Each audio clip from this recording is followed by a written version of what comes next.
갈라디아서 6장 6절로 8절입니다. 갈라디아서 6장 6절로 8절 말씀.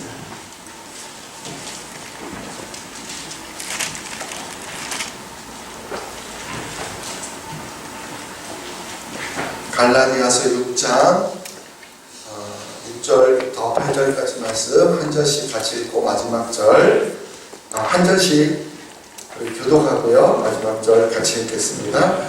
가르침을 받는 자는 말씀을 가르치는 자와 모든 좋은 것을 함께하라. 스스로 속이지 말라. 하나님은 없인 여김을 받지 아니하시나니 사람이 무엇으로 심든지 그대로 거두리라. 자기의 육체를 위하여 심는 자는 육체로부터 썩어질 것을 거두고 성령을 위하여 심는 자는 성령으로부터 영생을 거두리라. 아멘. 아멘. 할렐루야. 아멘. 하나님의 크신 은혜가 여러분의 삶과 여러분의 가정에 또 여러분의 일터 가운데 충만하시기를 간절히 주님의 이름으로 축원합니다. 우리는 성령의 인도하심을 따라 사는 사람들, 즉 성령으로 살아가는 신령한 자들로서 그리스도의 법, 예수님의 방법을 성취해 나가야 한다라고 했습니다. 그 그리스도의 법을 성취함에 있어서 그 첫 번째는요, 형제가 죄를 범하여 넘어졌을 때 정죄하지 말고 온유한 마음으로 일으켜 세워주고, 또 인생의 무거운 짐을 지고 가는 형제를 보면 우리가 외면하지 말고 짐을 서로 나누어 짐으로써 도와주라라고 했습니다. 그리고 두 번째는요, 우리가 그런 일을 하고 난 후에 우쭐대지 말라는 겁니다. 우쭐댄다라는 것은 되지 못하고 된 줄로 생각하는 그런 교만한 생각, 즉 그것은 자기 자신을 속이는 것이기 때문에, 그러므로 누구든지 겸손히 자기 자신에게 주어진 사명이 무엇인지 살펴서 이제는 각각 자신의 짐을 지고 가라, 이렇게 말합니다.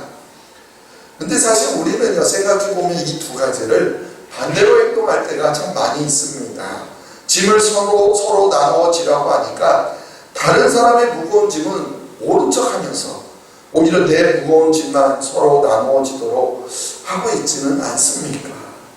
또한 상대방의 짐을 그래도 져요. 그리고 조금 나누어지게 되었을 때 그것을 우쭐대면서 자신의 자랑으로 삼고 있지는 않습니까?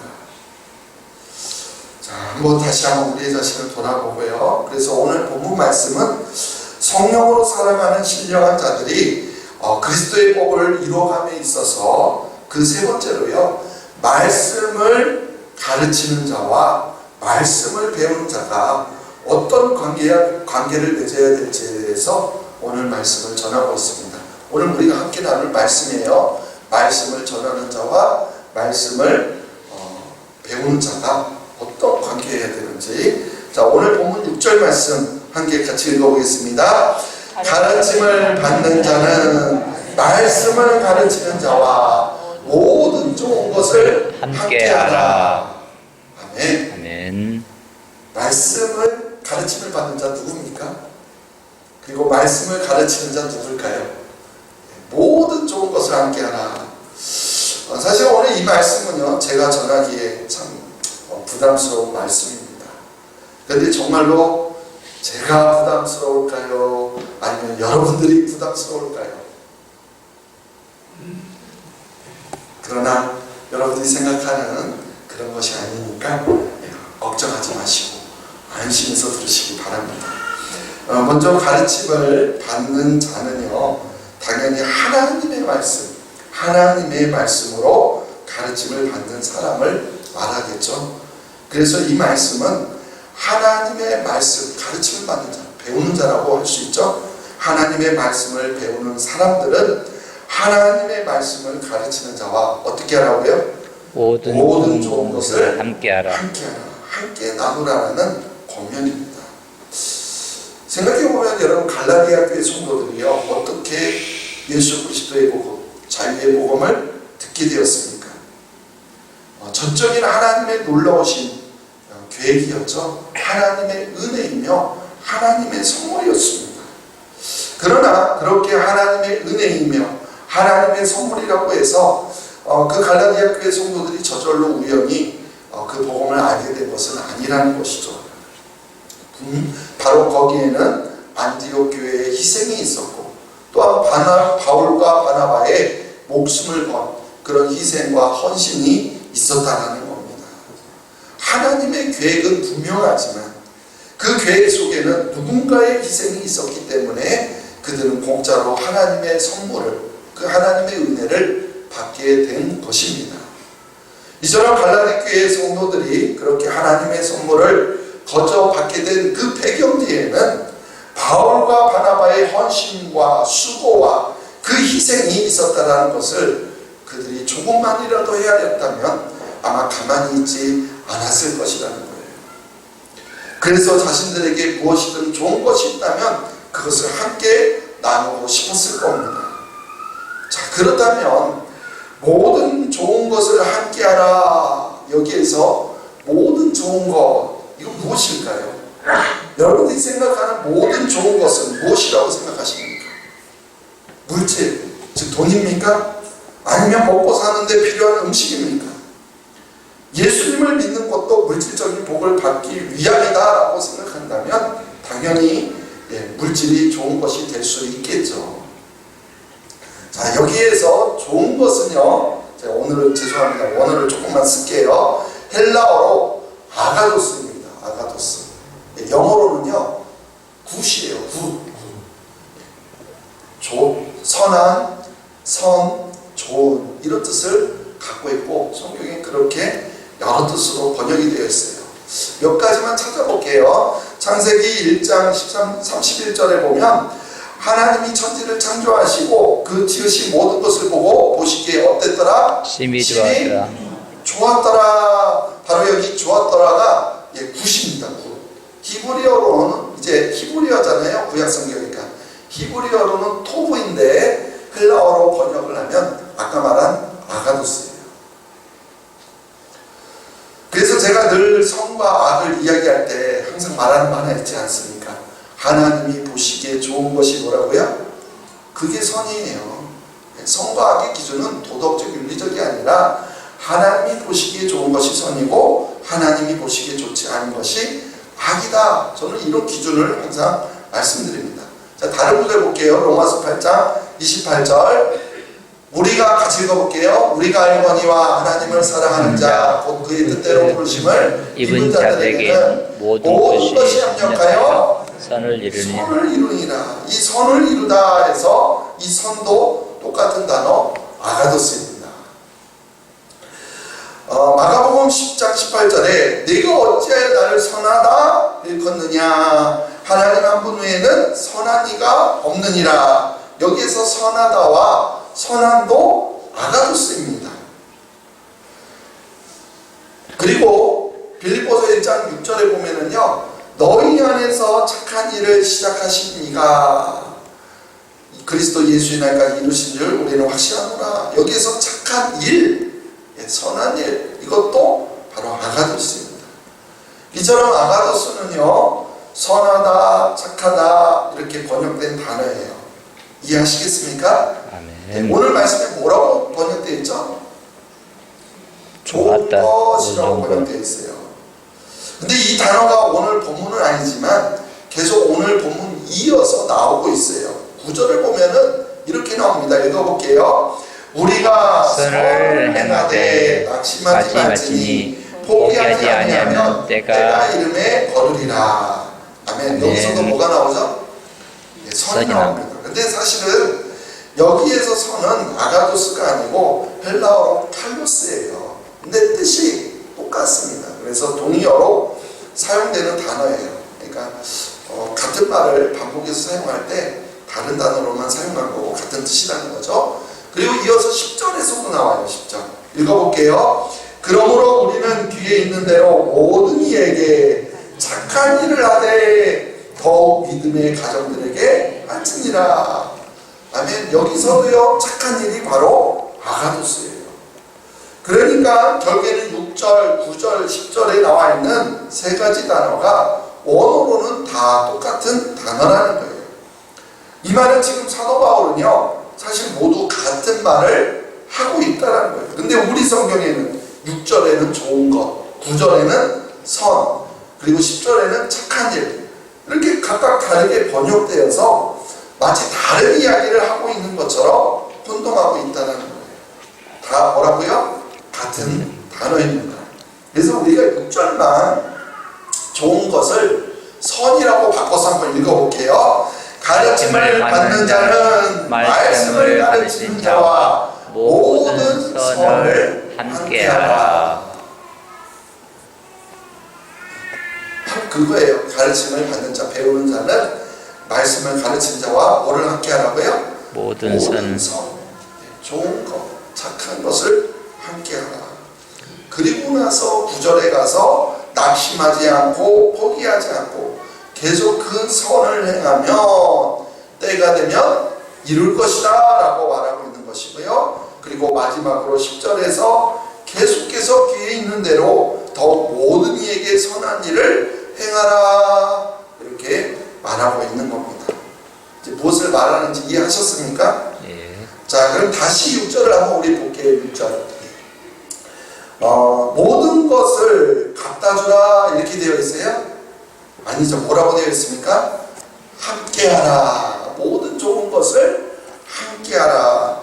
함께 나누라 라는 뜻입니다. 즉 주는 것에 초점이 맞춰져 있는 것이 아니라 바로 함께라는 말에 더 초점이 맞춰져 있다는 거예요.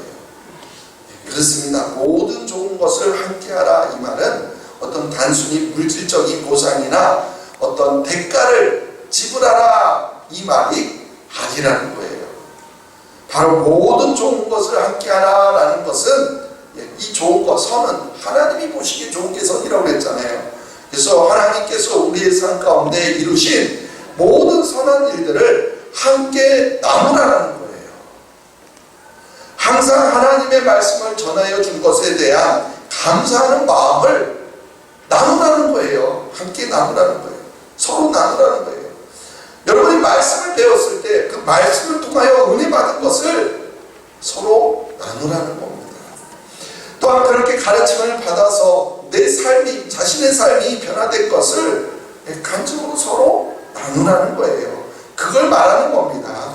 그래서 그러한 삶을 포기하지 않고 계속 우리가 하나님의 말씀으로 선을 이루어갈 때 많은 성령의 열매들을 맺혀지게 된다는 거예요. 그러기에 계속해서 10절 성경은 이렇게 말하잖아요. 더욱 이러한 좋은 것들을, 즉 선한 일들을 모든 이들에게 계속 하라고 권면하고 있는 겁니다. 이해하셨습니까? 근데 우리는 여기에 대해서 솔직히 말하면 대단한 편견을 가지고 있다는 거예요. 그렇게 우리의 감사를 나누고 또 말씀을 통하여 은혜를 나누고 우리의 변화된 삶을 나누는 것은 전혀 없으면서 그냥 말씀을 가르치는 자, 어떻게 보면 목회자라고 할 수 있겠죠. 목회자를 잘 대접하라, 이런 말로만 우리가 이해하고 있다는 겁니다. 게다가 목회자를 잘 대접하면 대접한 만큼 복 받는다. 많이 들어보셨나요? 안 들어보셨어요? 맞습니다. 목회자를 주님을 섬기듯 최선을 다해서 섬기면 하나님께서 몇 배로 갚아주신다, 이렇게 이해하고 있다는 거예요. 만약에 여러분들이요 이렇게 알고 있다면, 여러분들이 이렇게 이해하고 있다면, 그렇게 또한 알게 된 이유가 어떤 목회자들의 설교에 의해서 그렇게 여러분들이 알고 있던 것이라면 제가 이 자리를 빌어서 대신 사과를 드립니다. 사실 그렇게 또 여러분이 알고 있는 이유가, 또 목회자들이 그렇게 전했던 이유가 사실은요 그 다음에 나오는 말씀 때문에 그래요. 그냥 이것만 갖고 그런 게 아니라, 자 7절에서 뭐라고 말하는지 한번 읽어볼게요. 시작. 스스로 속이지 말라. 하나님은 없인 여김을 받지 아니하시나니 사람이 무엇으로 심든지 그대로 거두리라. 사람이 무엇으로 심든지 어떻게 된다고요? 그대로 거두리라. 그대로 거둔다. 사람이 무엇으로 심든지 그대로 거둔다라는 법칙, 소위 동일수학의 법칙을 말하고 있습니다. 이걸 우리말로 바꿔서 말하면 콩 심은데 콩나고 팥 심은데 팥난다. 말 그대로 뿌린 만큼 거둔다는 것이죠. 그래서 목회자를 물질로 잘 가르치는 자를 물질로 잘 섬기면 똑같이 뿌린 만큼 그렇게 축복을 받는다. 이렇게 알고 있다는 거예요. 여러분 정말 그렇게 생각하십니까?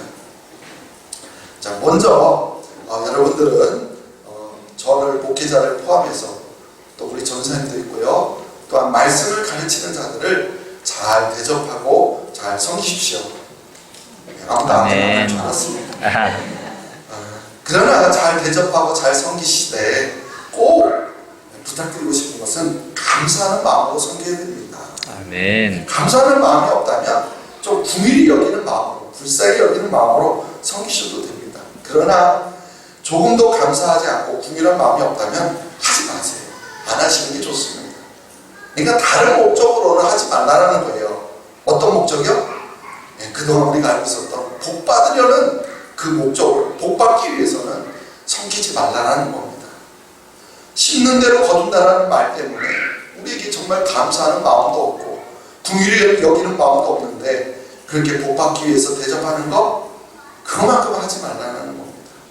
왜냐하면 오늘 말씀이요 그것을 말하는 것이 절대 아니기 때문에 그래요. 그래서 제가 그동안 여러분들이 잘못 알고 있었던 또 목회자들에게 어떻게 보면 불편한 진실을 말씀드리려고 합니다.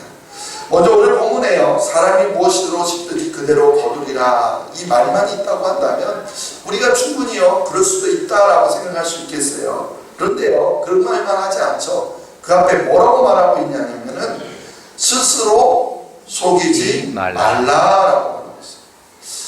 왜 이 말을 말하고 있을까요? 혹시 우리는요 스스로 잘 섬기고 있다고 그렇게 속이고 있지는 않습니까? 내가 이 정도만 하면 충분하지, 내가 이 정도만 섬기면 다른 사람에 비해서 못하지는 않지, 내가 이 정도 섬겼는데 하나님이 나에게 그만큼 복 주시지 않겠어. 결국 우리가 이렇게 생각하는 것들은요 결국 스스로 잘 섬기고 있다고 나를 속이고 있는 겁니다. 그리고 이어서 뭐라고 말하고 있습니까? 하나님은 업신여김을 받지 아니하시나 말씀합니다. 그러나 우리가 한 번만 생각해봐도 알아요. 하나님이요 우리가 주는 대로만 주시는 그런 하나님이십니까? 하나님은 심는 대로만 거두게 하시는 그런 하나님이십니까? 왜 하나님을 심는 대로만 주시는 하나님으로 그렇게 전락시켜 버리십니까? 만약에 하나님이 정말로 그런 하나님이시라면 왜 우리는 그런 하나님을 뭐하러 믿는 겁니까?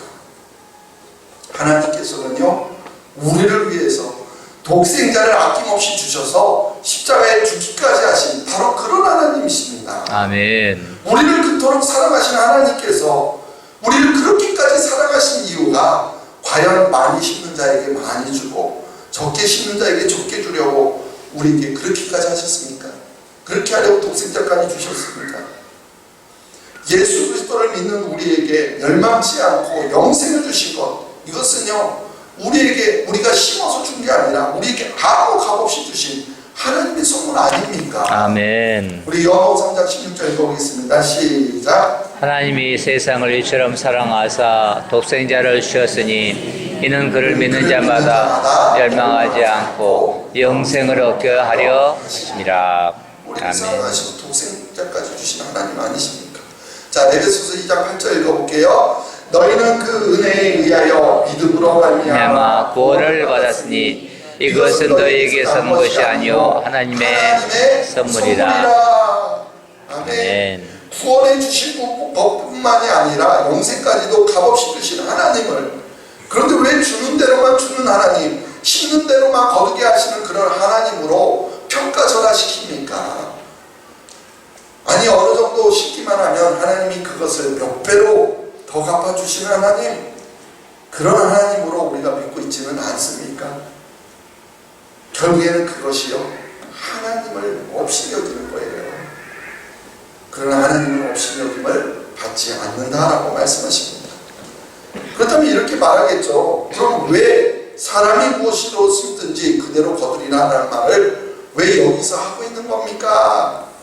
네, 이렇게 말하시는 분은요 조금 죄송합니다만 성경을 잘 보지 않아서 그런 겁니다. 오해하시는 거예요. 지금 바울이요 계속 무엇을 말하고 있는지 아십니까? 지금 문맥을 통해서 우리가 이 말씀을 이해해야 되는데 전체 문맥은 전혀 고려하지 않고 딱 그 말씀 6절과 7절 말씀만 적용하니까 우리가 그렇게 오해하는 거예요. 예를 들어서 이런 말 있지 않습니까? 아버지가 방에 들어가신다. 이걸 어떻게 읽어요? 아버지 가방에 들어가신다.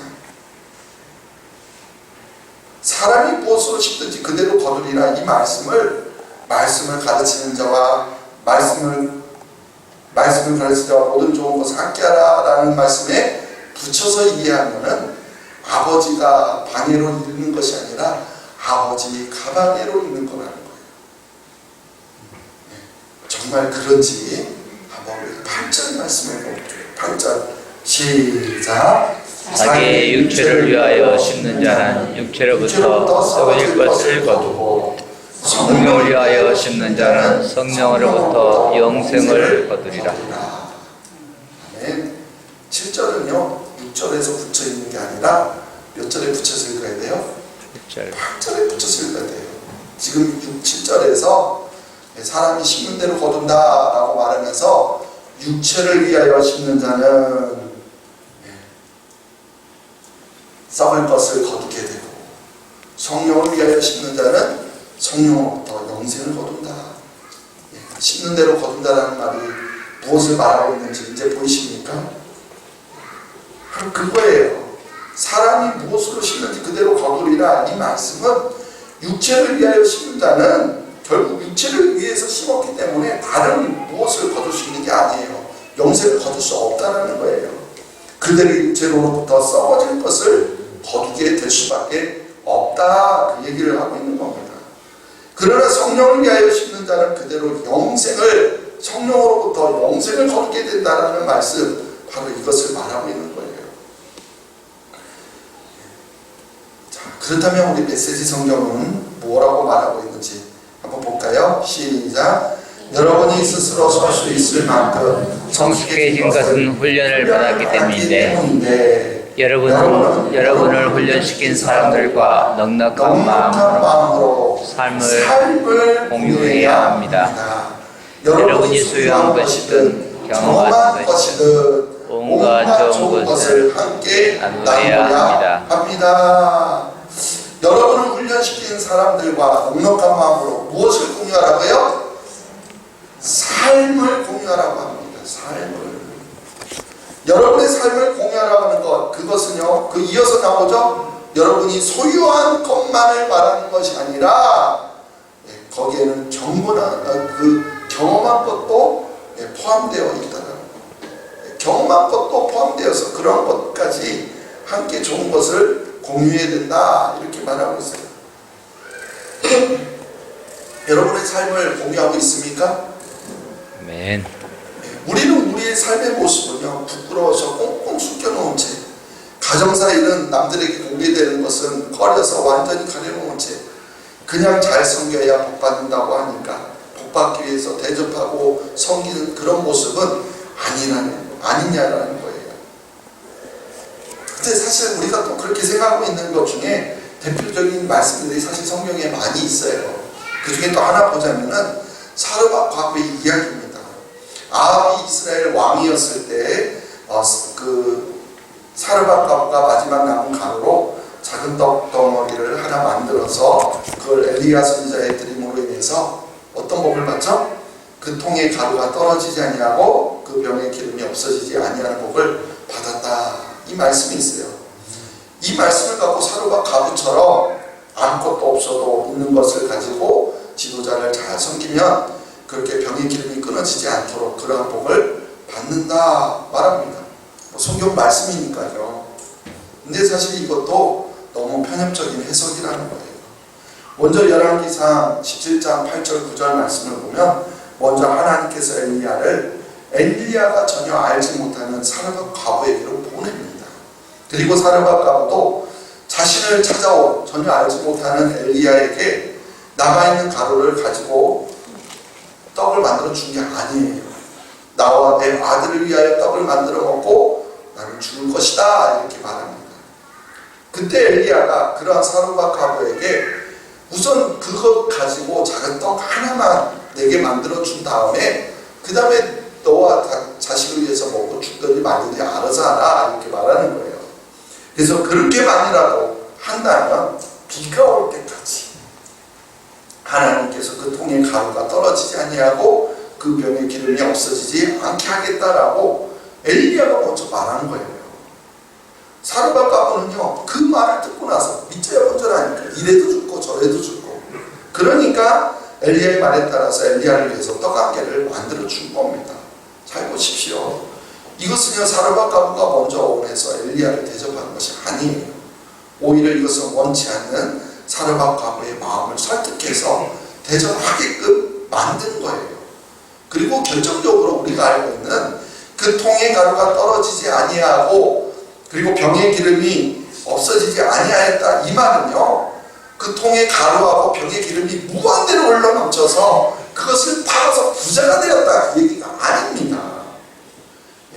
여기 뭐라고 말하냐면 여러 날 먹었으나 이거 무엇을 말하냐면은 먹을 것이 없어서 그 사르밧 과부와 아들이 굶어 죽지 않게 되었다 이걸 말하는 겁니다.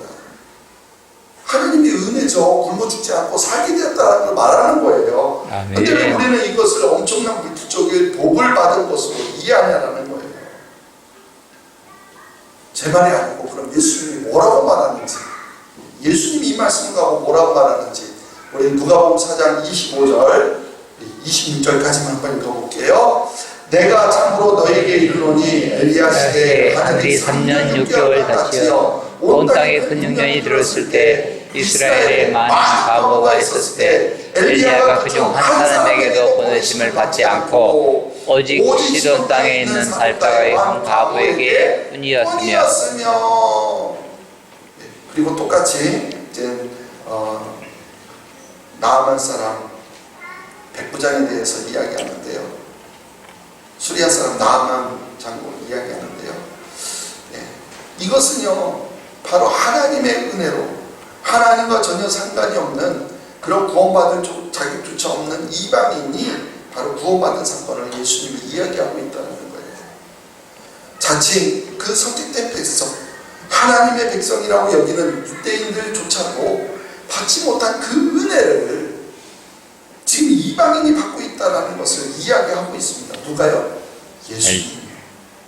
즉 사르밧 과부의 이야기는 구원받을 자격조차 없는 이방인에게 베푸신 전적인 하나님의 은혜를 말하고 있는 겁니다. 즉 사르밧 과부에게 은혜를 베푸시는 하나님의 주권이며 하나님의 열심을 말하는 거예요. 근데 우리는 이러한 사실을 놓친 채 단지 사르밧 과부가 엘리야를 대접해서 놀라운 복을 받았다 이렇게만 우리가 이 말씀을 생각한다고 한다면 성경이 말하고자 하는 중요한 핵심을 놓치고 있는 겁니다. 우리가 그리고 메시지 성경에서 봤듯이 삶을 공유하라고 하고 있는 것이지 목회자를 무리해서 섬기면 복을 받는다 그런 말을 하고 있는 것이 아니라는 거예요. 지금 시대가 많이 변했습니다만 불과 10년 전만 해도요 자녀들이 학교에 다니게 되면 학부모들은 어떻게 합니까? 자녀 담임 선생님들에게 엄청나게 잘했습니다. 지금은요 시대가 놀랍게 바뀌어서 오히려 이제는 학부모가 교사들에게 갑질하는 그런 시대로 바뀌었습니다만 10년 전까지만 해도 교사의 권위가 있었다는 거예요. 그전에는 훨씬 더 막강했죠. 그러다 보니까 우리 자녀를 가르쳐 주신 은혜에 감사하는 마음으로 잘하시는 분도 있죠. 그러나 안타깝게도 교사에 대한 내 자녀를 가르쳐 주는 교사에 대한 감사하는 마음보다는 내 아이를 다른 아이들보다 특별히 잘 봐달라는 마음에 그것 때문에 잘하는 학부모들도 있었습니까? 없었습니까? 있었습니다. 있었어요. 그것이 우리 한국 사회의 촌지라는 아주 유명한 말을 남겼습니다. 원래 촌지의 뜻이 뭐냐면요 마음이 담긴 작은 선물입니다. 근데 이러한 촌지가 어떠한 사람에게 잘 보이기 위해서나 특별한 혜택을 받기 위해 뇌물로 주는 금품 바로 이런 뜻으로 바꾸어 사용되고 있는 거예요. 안타깝게도 지금 말한 것이 우리나라 국어사전에 써있는 내용입니다. 이 촌지라는 단어의 뜻이에요. 마음에 담긴 작은 선물이라는 뜻은요, 국어사전 맨 끝에 적혀있다. 마음에 담긴 이 작은 선물을 뇌물로 바꿔버린 우리 한국 사회 정말 위대하지 않습니까? 그래서 그것을 어떻게든 막으려고 법으로 금지시킨 것 아닙니까? 그렇게 이제 부정 청탁 금지법이 생긴 건데요. 그것이 생기기 전에 제가 가르쳤던 청년 중에 교사가 있었는데요. 학부모들이 주는 촌지를 그래도 그리스도인이잖아요. 그러니까 받지 않으려고 했었던 것 같습니다. 근데 안 받는다고 해도 그 부모들은 안 드려요. 별 방법을 동원해서 그 촌지를 준대요. 그래서 학기 초에, 학기 중간도 아니고 학기를 막 시작했는데 학부모님으로부터 케이크를 받았대요. 그때는 뭐 그런 게 없으니까 선물이다 싶어서 케이크를 받았다고 합니다.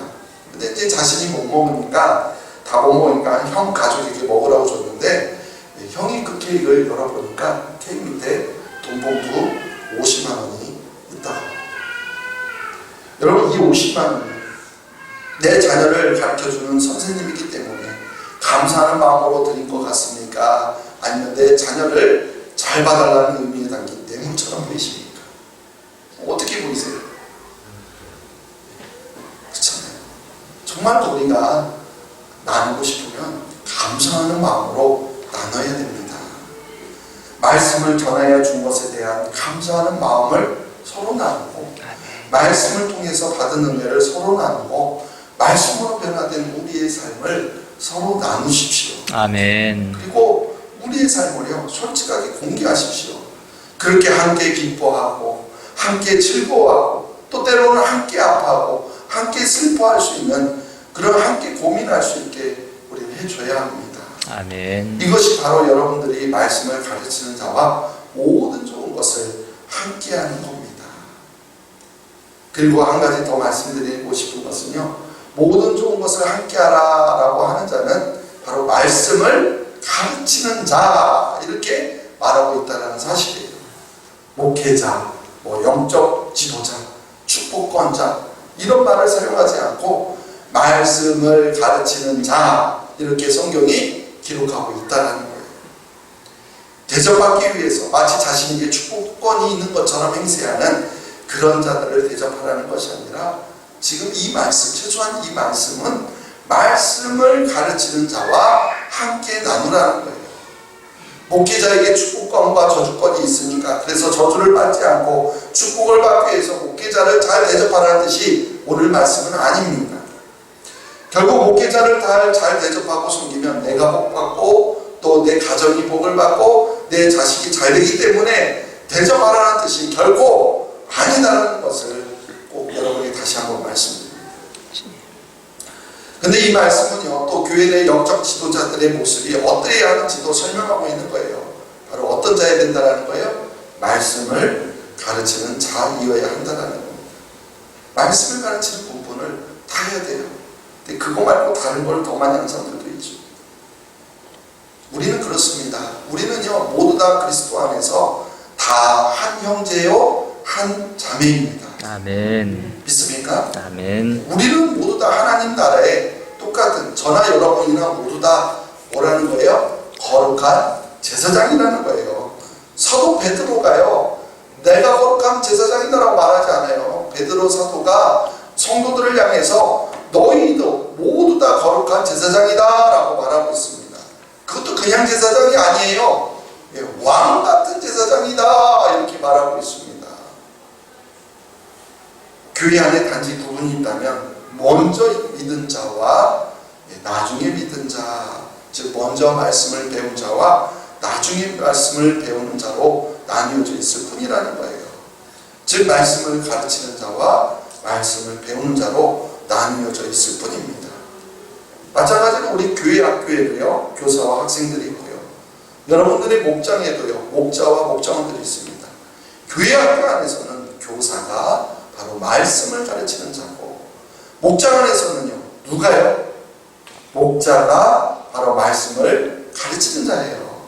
그렇다면 여러분들은 여러분 목장의 목자와 어떻게 하는 거예요? 가장 좋은 것으로 함께 해야 된다는 거예요. 여러분도 하면 안 하실까요? 우리 목장이 이전에는 뭐였죠? 구역이었죠. 불과 얼마 전에 구역이었어요. 그래서 우리가 구역 예배를 드렸습니다. 소위 믿음이 있다고 하는 분들은 예배에 목숨을 걸어야 한다고 해서 무슨 일이 있어도 예배만큼은 반드시 드려야 한다라고 말합니다. 예, 말은 맞습니다. 틀린 말이 아니에요. 정말로 예배만큼 우리가 목숨을 걸고서도 지켜내야 됩니다. 근데 중요한 것은 말은 그렇게 하는데 정말 예배에 목숨을 걸고 구역 예배 드리셨습니까? 예, 목숨은커녕 구역 예배 드릴 때 예배 간격조차 없어서 형식적으로 드리는 모습이 우리가 훨씬 더 많지는 않았습니까? 그러다 보니까요, 구역 식구들과 삶을 나누는 것이 없고 오여서 뭐예요? 빨리 예배만 끝내고 빨리 가려고 하지는 않았냐는 거예요. 그러다 보니까 구역 식구들과 삶을 나누는 것도 전혀 없고 그냥 예배만 드리기만 하면은 나는 그래도 내 할 일 다 했다. 하나님 앞에 예배 드렸다라는 그런 마음으로 안심을 한다라는 거예요. 죄송합니다. 하나님은요, 그런 예배를 받지 않으십니다.